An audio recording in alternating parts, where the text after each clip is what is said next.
Welcome back. Hey, he looks familiar, doesn't he? Welcome back. So much of our lives nowadays is spent online, whether it's work meetings over Zoom. You might be having one right now while watching our show, or you're seeing your friends' TikTok videos. And because of that, it's hard to know which part of our lives are truly real. Our guest today, that will look familiar, explores online authenticity in his book called IRL, Finding Our Real Selves in a Digital World. Give it up for author and podcast host who basically works here now, Chris Stedman, everybody. Welcome back. Thank you. Thank you. I look forward to having an office soon. Chris has already asked for his own dressing room, so we're going to get, because if Chris looks familiar, you will remember we talked about his podcast last time. We didn't want to shortchange the conversation about that, so we invited him back to actually talk about the book.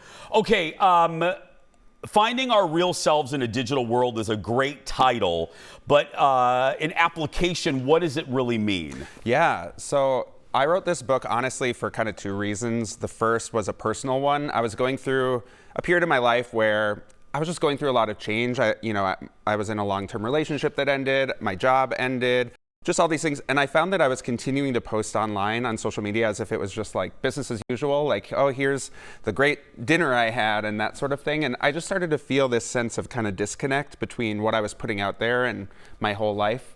And then the other reason was the kind of more academic one. I study religion, and so I'm interested in how people make sense of their lives. And I started to feel like more and more of where we sort of go in our lives to connect with other people, to make sense of the world around us, was happening online. And I was curious how that kind of affected our understanding of what it means to be human.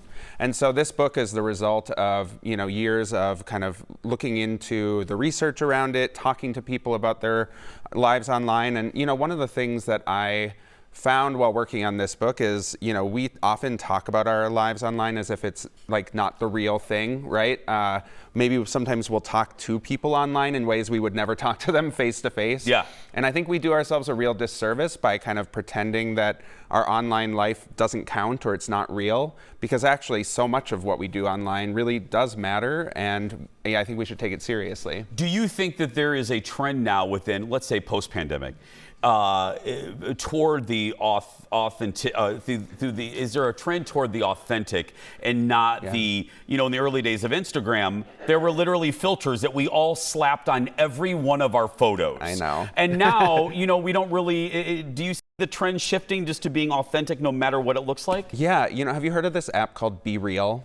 I have. Yes. So. That came out after I finished writing the book, but I really think that Be Real is an indication of like a shift in this direction. I work with students a lot, and I feel like they grew up in the Instagram age, and so I think they kind of are reacting against this highly curated, highly filtered sense of online identity.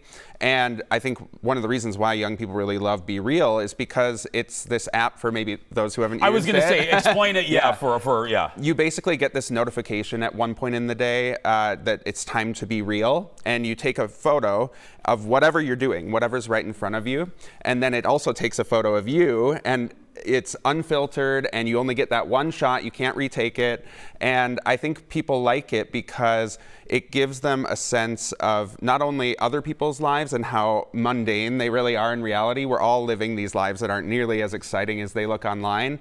But also, it's kind of this accountability tool. It forces you to just show your boring life too. Yeah. And so I think that's why people like it. Are you finding also, did you find in your research that I guess in practice, you see people, everybody's on their phone. I was just in Florida, and somebody was experiencing a ride through their phone. And I'm like, sure. You're not in the moment. Mm-hmm. Is there a backlash toward that, as far as we're not really experiencing things anymore because we want to post about it, and we want to capture it?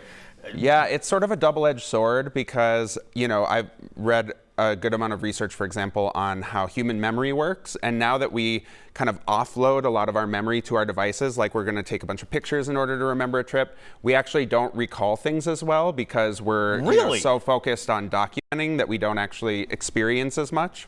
So that's the sort of negative side. But at the same time, having this device with me does allow me to capture pieces of my life that in the past I would never have captured and maybe would have forgotten. And, when we were talking a couple weeks ago about Unread, one of the things that I found while making that podcast was that I just had all of this, documentation of things that actually were really important to me and really special and meaningful. And I was so grateful I had it. So it is sort of a balance. I have been at concerts where they're like, put away your phones. And I agree, you shouldn't be filming the entire concert, but it's okay to take out your phone for a second to take a picture of a special experience you want to remember. Moderation. Yeah. You mentioned Unread. Again, this is why Chris was here the first time. What post-show have you, because I know just with our staff, we have heard, and the show in general, we got a great response from you. Have you seen a slight uptick in DMs and people contacting you about the podcast? Absolutely. I mean, social media for me has been a huge part of how I've connected with the world. Starting even at a young age, I was a closeted gay kid, and I went on the internet to try to find community for the first time before I could find it kind of around me, and it really was a lifeline. And to this day, I still connect with people who I would never connect with otherwise. And there is all kinds of research that shows that having a broader network of people from lots of different backgrounds and experiences makes us more well-rounded. And so, hearing from people, like you said, about the podcast, I mean, that has just been so meaningful and special, and one thing that I really cherish about that experience. And so, again, there are, I think, balance in all things. Yeah. Finding all of your community online, I think that's maybe not the healthiest thing, but I think having a mix of both ultimately makes for a healthy life. If you want to listen to the podcast, it's called Unread, wherever you get your podcast, and the book. I'm so glad you came. Thank you for coming back. And again, because